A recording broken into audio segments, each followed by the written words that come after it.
My name is Kristen. I'm a realtor in Raleigh, North Carolina and Virginia, and this is how I got my real estate license. I got my real estate license a bit unconventional, and before we keep going, I'm going to take you through how I got my license when I was 21 years old and how I started selling real estate in college.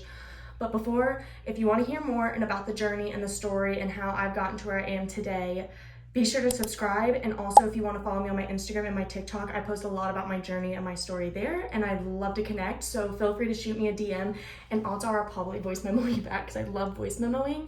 But I really do want to connect with as many of you as possible. And if I can help, ask me any questions. I'm here as a resource because I was once trying to figure it all out and didn't know what to do or like to start.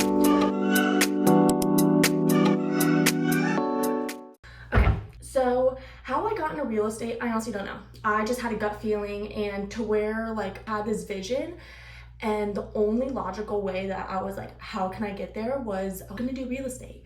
Little background, I went to Virginia Tech. I actually started my college career, I played field hockey. I played D1 field hockey at Longman University, and then that I ended up leaving the team my freshman year because it just was not the best fit and really what I wanted to do. Long story short, that's another video. But I ended up transferring, and while I transferred to community college and did a year and finished my associate's degree, I realized that I really wanted to do something really big with my life. And I always knew I wanted to do something big, but that's when I kind of upon real estate. I read the book Rich Dad Poor Dad, which started my spiral of changing my life. And so I still pursued my degree, and I ended up transferring to Virginia Tech during COVID. This is a huge key.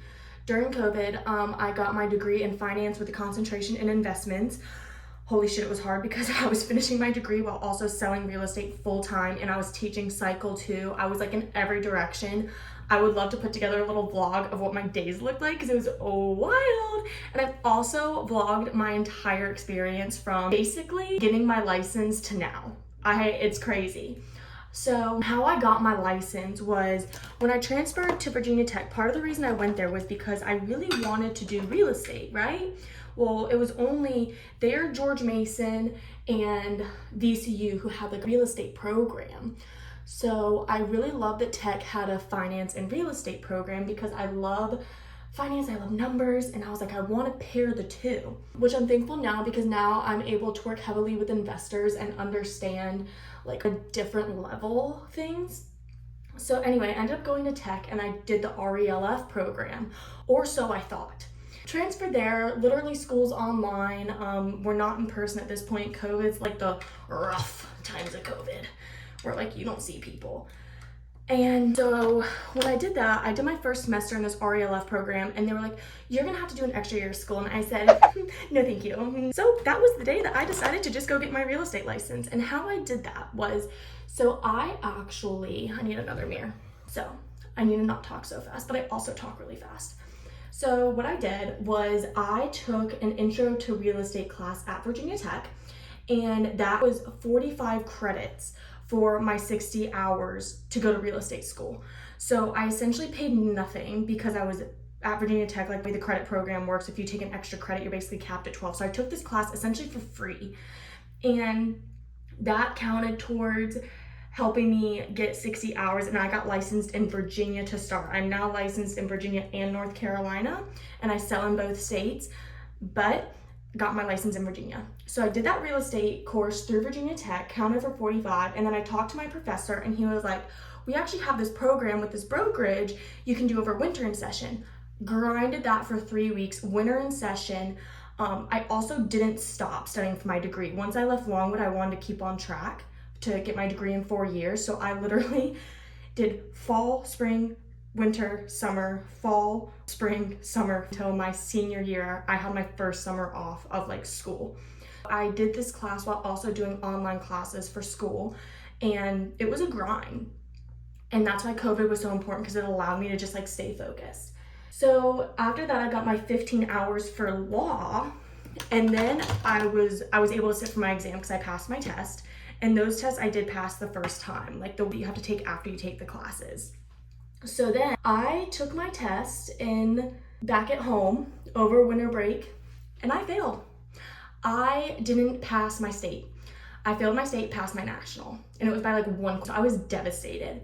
And my mom was like, I was so devastated. My mom was like, you can do it, like just do it again. So I studied my butt off. I was like, I'm not failing this again.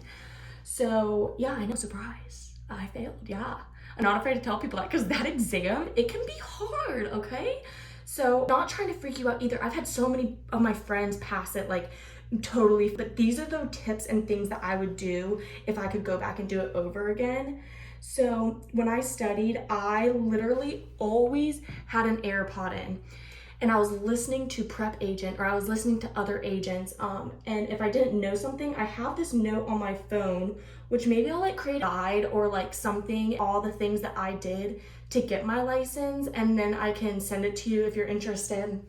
But I created this huge note, and if I didn't know something, I wrote it down, and then I'd go back and review it every night. It was like my night routine until it was implemented into my head.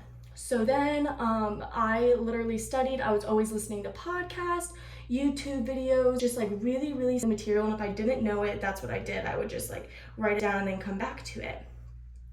So then after that, I ended up taking my test and I passed. And then I sat on my license for a year. All that potential. I sat on it for a year because I was told that you have to sell in your hometown if you want to be successful.